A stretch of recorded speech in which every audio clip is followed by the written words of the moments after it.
haunted by dreams of a dark presence in the unknown regions and a planet covered in storms. For 2 years after the Jedi Civil War, Revan attempted to settle into domestic life, moving into an apartment on Coruscant with his beloved wife Bastila Shan.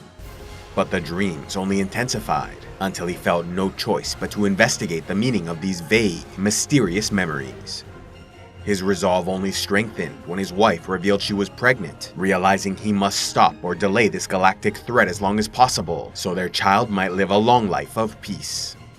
Remembering the final words of Mandalore the Ultimate, Revan reached out to his Mandalorian friend and ally, Canderous Ordo, and together journeyed to the planet Rekiad, where they searched for and found the Mask of Mandalore, as well as information connecting the looming Sith threat to the planet Nathema.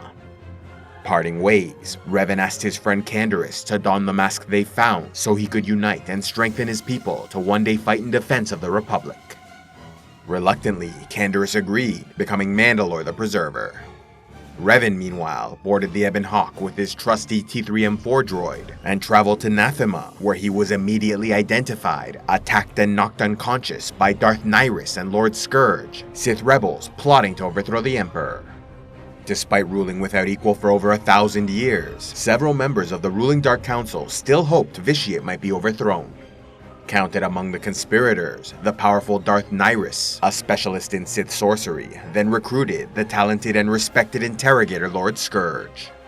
Traveling to Nathema, Scourge understood why the Emperor must be stopped after feeling the horror of a world without the Force. Lesson learned, the Sith were about to depart when a ship jumped into orbit. Sensing a powerful Force user aboard, they opened fire, causing the vessel to crash land on the planet's surface.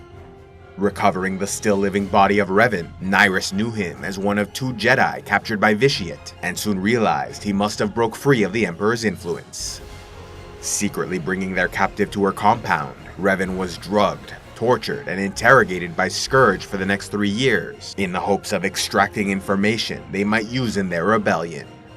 Yet Scourge grew disillusioned with Nihilus as their supposed rebellion never materialized, and became increasingly fascinated with Revan's ability to channel both the light and dark sides, laying the foundations of a potential alliance. Revan then saw a vision of his old Jedi protege Meetra Surik, and knew she was coming to his rescue. As all this occurred, T3M4 remained with their crashed ship on Nathema, making repairs so it might leave and search for its master.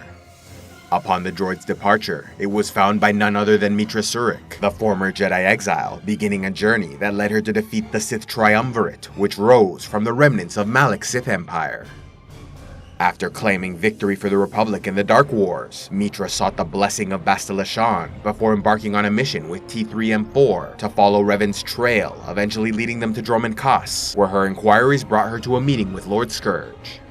Learning of her connection to Revan, it was not long before all 3 entered into an alliance to destroy the Emperor. Betraying Nihilus, Scourge and Meetra liberated Revan and gave him his old mask, causing a flood of memories to resurface, collapsing him to the ground. When Nihilus arrived, she used her immense powers to defeat both Scourge and Meetra, but was swiftly destroyed by Revan when he rose to declare, "I am Revan Reborn, and before me, you are nothing." Forming a plan, the Jedi Sith allies were ready to assassinate their target, and so Scourge escorted Revan and Meetra to the Emperor's throne room, and might have made it, if not for the Guardiari, who recognized and exposed Revan, starting a battle in the outside hall. While Scourge and Meetra remained to deal with the guards, Revan burst into the throne room, attacking the Emperor with all his might. To Vitiate's astonishment, the former Jedi and Sith Lord proved a challenging opponent, absorbing, blocking, and deflecting blows, even going on the offense with powerful energy blasts from both the light and dark sides of the Force. For the first time in a millennia, the Immortal Sith Emperor felt a moment of genuine fear, facing an unexpected threat that might actually stand a chance before his incredible power. Yet this shock was only temporary, and the Emperor soon summoned a lightning storm so terrible it would have finished Revan if not for the faithful droid T3M4, who charged and unleashed his flamethrower, distracting the enemy and saving his master. Vitiate immediately destroyed the droid, and was about to resume his attack on Revan, when Meetra Surik ran in and threw her lightsaber at the Emperor's hand, stopping him from landing a killing blow. Scourge followed close behind and saw this as a mistake, since Mitra could have thrown the lightsaber directly at Vitiate, ending his rule and accomplishing their mission if only she was willing to sacrifice Revan in the process. Ready to launch their united attack, the Sith Lord Scourge, for the first time in his life, was struck by a Force vision in which he saw another Jedi in the far future, not Revan, who would land the final blow against Dark Lord Vitiate. Convinced this attack was doomed to fail, Scourge betrayed his allies and stabbed Mitra Surik through the back, killing her instantly. Taking advantage of the distraction, Vitiate unleashed another storm against Revan, defeating and capturing his enemy before sending him to Maelstrom Prison for interrogation, keeping him alive with machines and Sith alchemy. Scourge, meanwhile, knew he must remain alive to aid the hero he foresaw, and so claimed he was only pretending to join the Jedi, purposely luring them to the Emperor, who was the only one powerful enough to defeat Revan. Satisfied with this response, Vitiate rewarded Scourge by granting him the position of Emperor's Wrath, in addition to the gift of immortality through a terrible dark side ritual which caused constant and unending pain, promising he would eventually grow numb to the agony. For 300 years, Revan was held prisoner, tortured savagely, and used as a source of Force energy for the Emperor, who even linked their minds to extract all information possible about the Galactic Republic and their defenses. During these centuries of torment, Revan was comforted and supported by the Force ghost of Mitra Surik, who remained by his side even after death.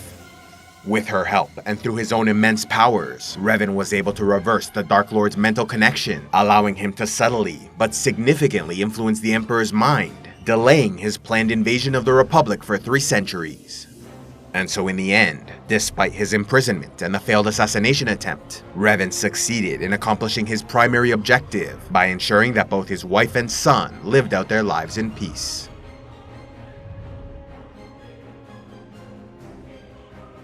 A special thanks to all those who contribute to Civilization X, like Dane Battlehammer, Raj the Jar, and SithBen24.